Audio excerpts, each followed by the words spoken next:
Ain't no hold up. Quiet on the set. We're going to need crowd participation on, so everybody, please pay attention. And you know what? Welcome to another episode of the LaTangela Show podcast. It does my heart well to have those in a hot seat and on the tan line. That's making the world we live in a better place, right? And I have been honored to work with these brilliant minds of the Southern University. You know, we have a partnership, a brandship now with Tantoon, and these have been some of the most amazing interns. They haven't complained about working as of yet. They show up, they show out, they challenge me, they get there early and ask me why I'm late. I love it. But you know, today we're in the studio, we got these mics, they're hot, and we're gonna have some questions that need answers. And I'm just here as your show producer. So we've been through the show clocks, we've been through the show prep. We know what to do at this point, so you're going to enlighten us. And coming up first in the hot seat on the tan line, we're going to have some of these daily conversations with Thomas Walker III. What's good? Now listen, tell us a little bit about yourself. Where are you from? I'm from New Orleans, Louisiana, Uptown to be specific. What else you want to know? I'm a graduating senior from Southern University. That's right, put a handle on that. Whoop, whoop. Pending. I went to Illinois McMain High School. That's also in the Uptown area, right down the street from Tulane University, if you heard about that. I tend to just like to chill. I like to write. I like chilling with my partners and stuff like that. Yeah, that's pretty much it. There it is. And we're celebrating a birthday today, right? Oh, yeah, today my mama's birthday, man. Happy birthday to her. Happy birthday to you. Happy birthday, dear mama. Happy birthday to you. Now, what category did you pick for us today? I had local news, unfortunately. Oh, man. It's so much that's going on. And, of course, we want you to enlighten us. So we write less and deliver more. Give me what you got for some local news. So today's my local news is, I did it with a little twist because, like I said, I know you hear a lot of news already on the news, so this is for my betters all around Louisiana and stuff like that. So Barstool's president Dave Portnoy, he seems to have a love-hate relationship with Louisiana for some reason. So I don't know if y'all know, he recently, well not recently, back when LSU won the championship, he called Angel Reese classless for her actions on the court. Can you see me now? Can you see me now? I can see. No, not yet. That one? Yeah, that one. Because, you know, Caitlin Clark, she did it as well, but I guess for some reason, when she did it, it's called classless or whatever. And when we do it, it's a problem. Caitlin Clark do it, but when Angel Reese do it, when, you know, it's us, it's always a problem or whatever. But he took his comments back, come to find out he just was mad because, you know, he picked somebody else. Like, he bet against LSU. So, shaking my head on that one. He lost his light bill money behind us. Yeah, he got money, you know what I'm saying? But you know how them people be. But like I said, he tried to make up for it and stuff like that. Like he's on record saying, you know, like he loves New Orleans and crawfish and stuff like that. But he can't even pronounce New Orleans. What did he say? New Orleans or something like that. And then he can't even pronounce po' boy right. What did he say? I don't even know. Like I can't even see you saying po' boy wrong. So how can you get that wrong? You call it a rich boy, rich man, po' boy, rich man. That's the only way you can get that wrong. Like I don't know. Middle class boy. So I'm just trying to see, you know, like what y'all think about this? Like you think he got a problem with Louisiana, New Orleans, or something like that? Like I'm trying to see what it is because like he's on record for a lot of other things because he's a big pizza fanatic or whatever. So I guess he went down to this pizza shop in Baton Rouge and it didn't meet his expectations. But, I mean, I don't know. It just seems as though he got a problem with Louisiana for some reason. It really just sounds like he got rich people problems. Like he's looking for things to nag about, from the po' boys to the Can You See Me Now to the pizza shop. Yeah, not my fault you lost your money. Something. I don't know. But of course the lines are always open and we got some crowd participation on. Who's to the microphone first? Look like we got What's up, y'all? It's D. Stu from the Penthouse Podcast. I'm good with you, boy. So I feel like, personally, he just butthurt. He was butthurt off the laws. But at the end of the day, you run the sports betting. So, like, end of the day, you're going to make something back. So it's like, that shouldn't get you out of your character to say, like, oh, Angel Reese is classless when you literally saw Caitlin Clark do it right before she did, or the game before she did, whenever she did. But yeah, and then him just, I feel like he tried to redeem himself to come out here and like, oh, let me just show them like I do love Baton Rouge. And when he got here, it's like he probably didn't expect what he was expecting. Wasn't expecting probably like Yeah, because like you said, how you mispronounce New Orleans and Oh boy, it was like, the one for me. It was even sound it crazy. out. It was even crazier. So like this past weekend or whatever, my pops had came out here. You know, he invited me to a hotel. I think it's called La Berge. Yeah, So, La Berge Casino and Hotel. Yeah. You know, they got casino in there or whatever. So they actually have like a bar stools. Yeah. You know what it is? Yeah. They got a bar stool section, and it's really nice, like real nice. So it's just funny to me how you don't like Baton Rouge or you don't like Louisiana. So it look like it seems, but you don't mind try to make your money down here. Oh, absolutely. The money gon' flow. Yeah, you know what I'm saying? So, but I ain't gonna lie, it's nice though. You know, I'll probably go there a couple more times, you know what I'm saying? But, yeah, it's always funny to see people like that always got a problem. Always. And that's why we appreciate you for opening the line of communication. Y'all put your hands together and show him some love. We got none other than Daily Conversations, Thomas Walker III, and D. Stu with that penthouse view since you already on the MIC. You know what? You might as well go ahead and tell us what category did you pick today? Oh, so my category today is business. Oh, we about to get the business all the way clear. So before you even jump into that, though, tell us a little bit about yourself. Where you're from? How do you classify? My name is Dorian Stewart. I'm from Los Angeles, California. I'm a junior right now, mass communications major. I have my own clothing brand, Haler Co. And recently, I was just in the homecoming fashion show, partnered with Aries, and we did that, and it was a great experience. Okay, awesomeness. And what category did you pick again? My category is business. All right, well, let's get the business clear. Go ahead, open the line of communication. Yeah, I go. So today, my topic, or what I picked today was, so I don't know if y'all heard, but basically about a few years back when COVID happened, they started bringing back money reliefs for people who was lacking a job during the pandemic. And one of those reliefs was called SBA, which is a small business loan. And for some small businesses, it worked out because some of them actually needed it. Right. But later on, people start finding loopholes and scams and ways to finesse the system. Not the finesse. And it kind of became a money grab for whoever could put in the information and get the money back. So my question to y'all is, do y'all think SBA needs to make the application to get a loan more challenging, or do y'all think like we should just be happy with the easy finesse that we can get on money? Now, Makayla, you already over there in the hot seat, and you know what that means. You got next, but he got questions that need answers. So what you think the SBA needs to do when it comes down to these loans and this money? Go ahead and get the business clear. Okay, I don't think they should necessarily make it harder to get the loans because a lot of people need those loans. I know some people do it unnecessarily, like to lollygag with it and all that. I guess you could say that's an old word right there. That's the word our generation has yet to embrace. Lollygag. It's hard for a lot of people to get the things that they need, like food stamps, all that. So I don't think they should make it harder to get that loan. I don't think that would be good. Yeah, cause I know for myself, I used it, but that was just to kind of kickstart my brand and get it off the ground, and it honestly did help. It was a good amount, but like I said, you see all around everybody. Once they got it, they was flashing, showing off, and all that, and then once they realized they had to pay it back because it was a loan, now everybody in debt.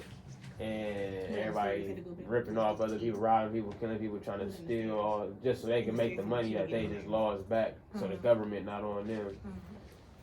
It all depends on the person because it depends on what you do with that money once you get it.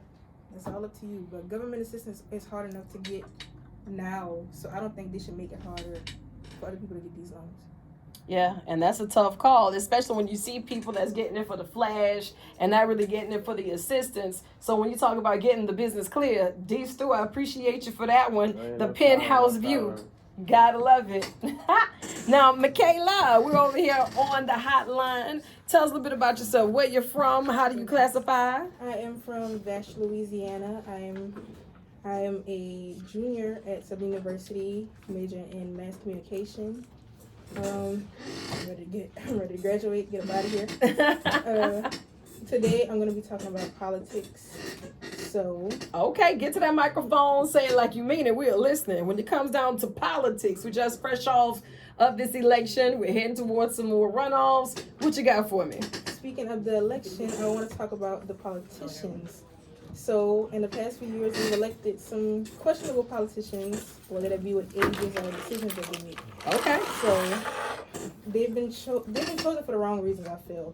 So a lot of them have been pushed because, like, Joe Biden said he would get rid of student loans, Trump's with the stimulus checks. Like, I feel like a lot of the community falls for a lot of things that just don't help us in the end. It's not beneficial, or it's like it's for a certain amount of time. Like, it's not gonna help us in the long run. So my question is, do you think there should be like an age limit on the people that we put in office? Because for one, Mitch McConnell, I will bring up Mitch McConnell. Okay, we'll bring him up. We've seen him freeze on stage a few times. Now, when you say freeze, now, when you say we've seen him freeze, I mean, stone cold, like just frozen. and what was the biggest set of concern when you saw that, right? Because when we catch it, usually it's on a hashtag or it's a meme. But, like, honestly speaking, when you saw that, what did you think? It's like, is he fit to be in office? Like, is he making the right decisions? Are we making the right choices with how his health is? Like, I feel like we're in a bad situation with him and Joe Biden, to be real. Oh, so you got questions that need answers. Go ahead and pose your question. We got Chris Williams in your seat. He's about to answer that for you. So hold on, she got a question for you, Chris. All right, do you think there should be an age limit on the politicians that we put into office because it may affect the way that they lead? Well, Makayla, I definitely do. Mitch McConnell is about 82. They have somebody, I don't even know my politicians really. So, but I do think, man, times are changing. Younger demographics are coming in. Younger representatives are coming in who are trying to make a change, and these old heads need to go. I respect them as the older generation, but they need some change. It can't be like, because everybody's just power hungry, man. I'm tired of all these old geezers. Now is that fair? Now is that fair? What you mean, is that fair? Is that fair? Like, whenever you start stereotyping, like, yes. I know that they have different terms that they throw around for different generations. I mean, is it a fair term when you say old geezers? How politically correct is that, Chris Williams? Well, I could have said the OG. I'm gonna say the OGs. I'm just saying, is there a more politically correct way that we could create the narrative? It's the OGs. The OGs. Okay. But I think there needs to be some change. It cannot be. There needs to be a limit. They can be politicians at 60. Stop it right there. At 60? But yes, 60 is basically 70. I'm gonna say 70. Okay, all right. But don't let it go past to 87, 90. I'm not trying at 87 and 90. I'm trying to be with my great grandkids. I'm trying to be on the boat living my best life in Cabo. I want to go to Cabo. So that's basically my take on that. I love it. And you know what? Makayla got him in the hot seat on the hotline. Makayla's hotline. We appreciate you so much. Amazing job, my love. And you know what? Since we got Chris Williams over here in the hot seat, what category did you pick today? Hey, well, I got... What category? Exercising. This is my hot topics. Oh, wait. Before you even jump into your hot topics, tell us a little bit about yourself, Chris. Well, I'm Christopher Dylan Williams, junior, almost senior, hopefully by December. Okay. Mass Communication, Sports Broadcasting major. I also have the podcast. I call it The Chris Williams Show. It used to be The Chris the Method Man TV show, but I changed it. He's evolving. I wanted to do something new. So yeah, I'm just blessed to be here, and yeah. Okay, good. Well, since you're talking about it, hot topics, what you got for us? The hot topics. Hot topics is exercising. Exercising is so important for your mental health and physical well-being. Whether you play a sport or not, the benefits: weight loss, good for muscle buildup. It can also make you energized. Okay, I like it. We're getting somewhere. Ways to stay fit. Go for a run, dance, do anything to stay fit. Fish, do anything that has movement. Now, wait, hold on, Chris. How much movement we getting while we fishing? I mean, I like it. It's therapeutic, and my brain is working because Yeah. So brain activity, Okay. like reeling the Reeling it in? Yeah, reeling it in. My question for you: do you think because of lack of exercise, it puts people at risk of different health risks such as cancer, heart problems, etc.? Wow, that's big, right? And when we start talking about health and ailments, and even if we're going to be on the end of saying we want to find the cure before we have an issue, you're opening up the line, and of course we're going to tip the scales. We got Jenna B over there. She is in your hot seat today. Jenna, that man got questions that need answers. He asked you a question, and he needs you to get on that right now. Hey y'all, I'm Jenna with Tipping the Scales. Thank you for having me, Chris. So I feel like there's a correlation in many studies of people who don't do exercise. You definitely lead to obese, all kinds of cancer. You can get cancer anywhere, bone, heart, lung. Like if you're not properly nourishing yourself with exercise, a lot of people feel like if you exercise, you can eat whatever you want. And sometimes I feel the same way, but you have to exercise and eat properly as well, so you don't have those benefits. I mean, those health deficits. Yeah, so I actually do agree with that. So, like, you're believing that everything you can have. Well, I'm not gonna say you can have everything, but everything in moderation. Because I'm pre-diabetic. I gotta watch what I eat. But am I doing good with that? It's okay. And you know what? Now hold on a second. Though. Let's shed some light on that, because if you look at Chris, and we think that you can size it up just at the sight of people, right? He's a young male, appears to be physically fit, but he just told us that he's aware of his stats because he's been keeping up with his health. So don't take it for granted just because you are in a certain age bracket or you're in a certain weight that your health is going to fall within certain realms. It's important that you do have a relationship, one, with your body, secondly, with your physician, and then with the health regime that you're going to keep up. So Chris, knowing that you are pre-diabetic, what are some of the things, the challenges that you face? Because I know right now, Jenna will probably tell you, we'll get you a cup of ice and life is going to be great. Shake. Well, basically, man, it's just really eating in moderation. So I can eat anything I want, but in small sizes. But I try not to go Overboard. Yeah. So sometimes I might have my etouffee, sometimes I might have my little ramen noodles. But they're ramen when he's feeling bougie. Yeah. But I mean, the Lord has kept me healthy. Hello. Amen. And I'm grateful to be here. Absolutely. Yeah. And we're grateful to have you. And you know what?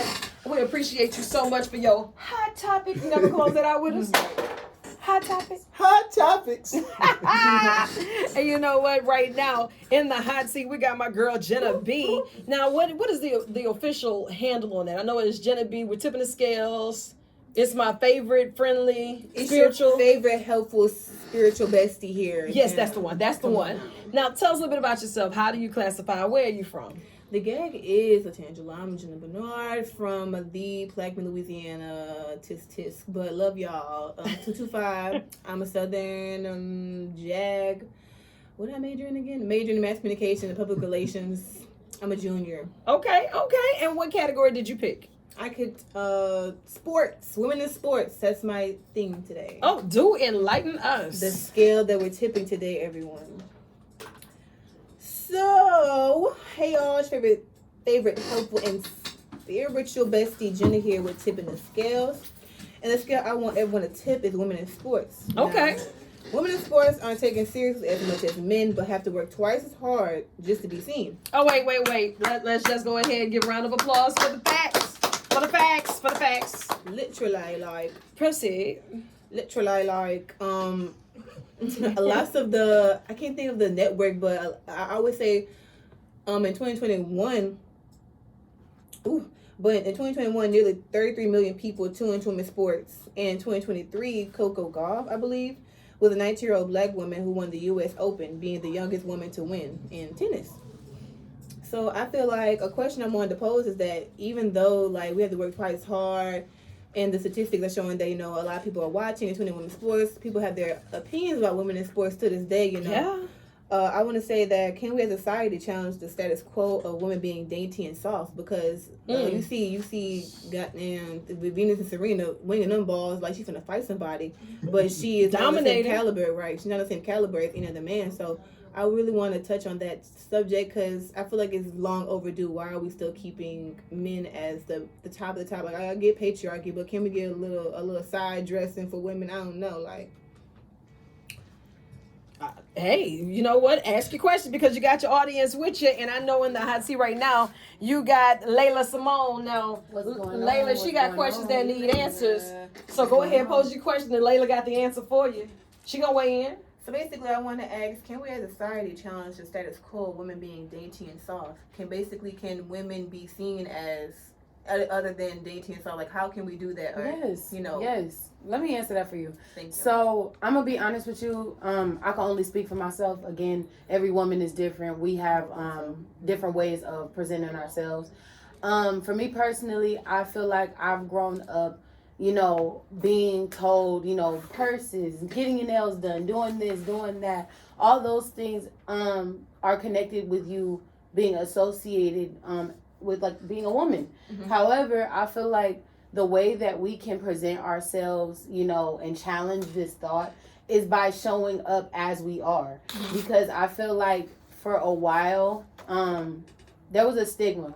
Like, we felt like, we still do this. Like, we feel like if we don't have that HD lace, if we don't have that, 613 bust down, if you don't have the white toes, if you don't have these things, you are not a certain caliber of woman. And that's not okay. I feel like if we are comfortable with ourselves and show up as ourselves, it will now allow the world to understand that we come in different shapes, different sizes. We are feminine one day. We might be masculine this day. And I'm going to be honest, I go both ways. You feel me? Like, you see me one day, I'm wearing my skirts. You see me in my little dress, whatever it is. And then you see me, boom, baggy jeans, hoodie on. It is what it is. So, I switch it up. Girl, and she out here getting ready to flip somebody over. You feel me? You never know what type of day I'm going to have. And I feel like because I do that, you don't know what you're going to expect from me. And I feel like if we show up that way and we're authentic, and we continue to push ourselves as we are and not worry about what everybody else is thinking, this wouldn't even be an issue. Right. I like to challenge that with, what was the woman with Sha'Carri? Like, at first everybody loved her, but then it was like, oh, well, actually, I'm queer, and I have, like, these tattoos, and I have colored hair, and it's like, oh, well, you hussy, like, you don't deserve to win, die.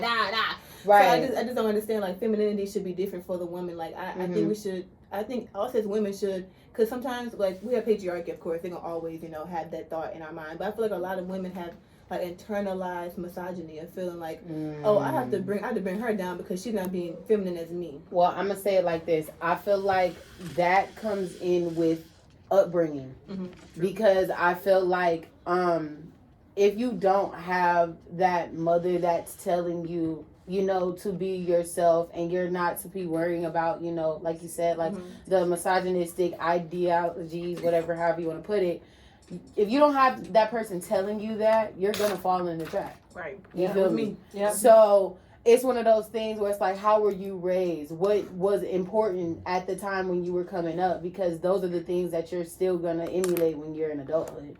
So I feel like we just have to take a look at our upbringing and what we're doing with our young ladies. Because I'm gonna be honest, like, in a way, we be turning up, we be listening to the people we listen to, but I'm going to be honest, they influence our kids. I work with kids, and I see it day in and day out. What they see is what they do. What they're told is what they say. So we have to be sure that we are drilling the right message, that it doesn't matter if you want to dress this way. It doesn't matter if you want to be that way. It doesn't matter if you want to talk like this, if you want to talk like that. That is you. You are you, and you have to stand on that, and you have to teach kids to learn their own identity. Right. So Absolutely. that they're proud of what they are and who they are. Absolutely. And we're tipping the scales right now. Thank you so much, Laila Simone, for jumping in on that line. And you know what? Jenna B is over here tipping the scales. We got more in a hot second. You don't want to miss it. That's all right, but we're going to get enlighten me. Enlighten me. We got Laila Simone. I'm his discography right now. You ready? Enlighten me. We got none other than Laila Simone in the hot seat on the 10 line. Now listen, before you tell us a little bit about your podcast and the name of your show right now, Tell us a little bit about yourself, where you're from, who you representing, and your classification on that yard. What's going on? What's going on? Is Laila Simone here on the mic. Again, blessing you. I am from Los Angeles, California, the best coast, the West Coast. The other LA? Yeah, I'm sorry. But like I said, the best coast, the West Coast, LA. And I am a psychology major, actually. Shout out to the mass comm majors for hugging me, though, and letting me learn from them.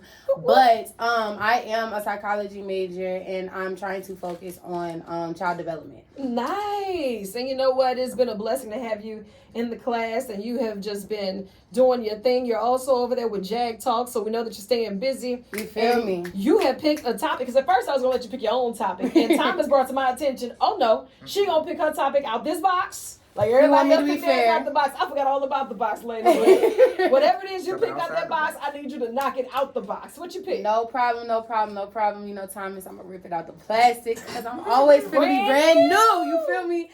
I came in here with now trending. Okay. So I wanted to get into the topic of our trending music here, you know, in this era that we have. So I want to talk about the quality of the music because, you know, this is always an argument from old heads to new heads about is our music going to last and is it worth it, right? Wow. So I want to talk about lazy rap. I feel like we came in here with Yachty. We came in here with, I want to say, Ugly Guy. We had all these people that came in, you know, lazily rapping, and it was a chill vibe. And now it has transferred over to female rap. And we have our Ice Spices, our Sexy Reds coming out here laying it out flat and calm. You feel me? It's just like a vibe, right? Now, some people may say that our music today is a little bit different, and it doesn't take as much effort, right? So I want to talk about, you know, the music that we have, and I want to know, do you guys think that the artists that we have today are going to last 50 years later the same way we listen to our music that we listen to now? Ooh-wee. And right now in the hot seat, you got none other than Thomas Walker the third. Big T. All right, so to answer your question, I talk about this a lot with my friends. We always steady having debates and stuff like that. And I agree with you. The music, at least like right now, I don't think it's gonna last because we always talk about like timeless music and stuff like that. So I grew up, I was born in 2000. So like I genuinely always populate back to like early 2000 music, like such as like Lil Wayne, Jay-Z, T.I. You know, I'm from the South. You know, you from LA and stuff like that. I'm from the South. But I still tend to listen to like, you know, older guys like Tupac, Biggie, Rakim. You know, I listen to all those type of guys. Like their music is timeless because, you know, they had substance in their music. They actually was talking about something. It meant something back then. Nowadays, like you said, it's more of like, it's a, what's the word? Like, it's more of like, it's catchiness, TikTok music. That's what I call it. Like, I feel like our music now is more for the vibe rather than, you know, telling a story. I think then music was about storytelling, painting a picture. We're now trying to get a vibe going, and I think we're thinking about like party music, the club. That's what I think our range is now. Yeah, I don't think a lot of people, and I like to call it like conscious rap, like a conscious like talk. A lot of people aren't like, they're not in tune with themselves for real. They just trying to like, you know, figure out like what's going on around them, more like into like what's going on around instead of like really like being real with themselves and stuff like that. So for me, like the people like J. Cole, Kendrick Lamar, I kind of like, you know, go towards them a little bit more because like their rap actually has a lot of substance. I still listen to, you know, like the ESTGs, the Meek Mills and stuff like that. Like more, like I ain't gonna sit here and like talk bad about Meek Mill because Meek Mill used to have like. Don't play because he gave us the HBCU anthem. What? Oh, Dream Nightmares? Yeah, that's cool. Like, that's cool, you know what I'm saying? Like, that's definitely, like, one of the, that's definitely classic. Like, there's never going to be a time when that don't come on and it's not, like, you know, that's going to resonate with you. Right. But he lost his touch a little bit. I ain't going to lie. Meek, my dog, I used to want to have a DC tattoo. But, like, you got to keep it a brick. Like, really? Yeah, for sure. Because, like, what I always say, like, when artists first get into the game, they hungry. Like, that'd be probably some of their best work. And then so you think it's the getting comfortable? Yeah, it's always going to be like y'all was just dragging on Drake. Like, early, like, in 2010 when he first came out, like, you know, he first was coming on and singing and rapping, like, you done heard it before, but not nobody tried to deliver it at that level. Then he decided, like, he started getting better and better. But I feel like after, me personally, after Scorpion, like, that's when he started, like, it's not more that he could talk about for real. So now he's just making music just to make music. I feel like artists go through eras. So Okay, we Taylor don't Swift. need to necessarily go through the fact of saying like, no, but I understand, like, we all do this. We all have our own creative pathways. And I feel like, you know, for instance, we're sitting here and we're doing podcasts, right? We have to hit, or radio, we're doing different topics, right? Eventually, after a while, sometimes you may hit a point where you don't have topics. Like, you don't know where to go with it. Same way you would with music. And I feel like it's a lot of pressure on our creatives in the music industry because they're setting the tone. They're always setting the tone. They're the ones that have to come up with something to be the next trend. Right. So when you're in that hot seat to do that, it's a lot of pressure, and it's going to be opinions going either way. And I also want to add that I think that music nowadays, because of how quickly we can spread it through social media, through you know, just talking, doing whatever we do. Back then, they were sitting there pushing tapes, you know, really making sure that people were marketing themselves. Right. You know, I feel like it's so much easier now to, you know, rise. Like in a 1 year span, basically, you could have a chance of making it now. Right. A lot of people just be riding a hot wave. Like, a lot of people get it. Like, the baby at one point in time, like, he had a hot wave and stuff like that. COVID. Yeah, COVID. You know what I'm saying? No, wait, are we talking about COVID, or a rapper named COVID? No, I'm talking the about COVID. real COVID. Okay. Like, I'm talking about Okay. COVID-19 because I feel like a lot of people were able to rise because we weren't doing anything. Nah, for real. I Wow, agree wow, with you. and that's an era, that's definitely a trend. And you know what, that's why it's so important that we open these mics and we do our show prep. And as you prepare to do your shows, you create the narrative. You ask the questions that you would like to get answered. You give your perspective. You don't let big brother, big sister put a muzzle on you, because it is the expression of saying that you're going to set the tone. You are the creators, you are the path beaters, right? Right. And I just want to say thank y'all so much for taking time out of your schedule, not just to be a part of the program, but for being the difference. I love you. I know you got more work to do, so I'm going to let you chase the sun and let the sun chase you. But either way, get after it. Y'all done an amazing job today. You made me proud. Y'all made Thank me you so so proud. much for having us. You made me so proud. Thank you.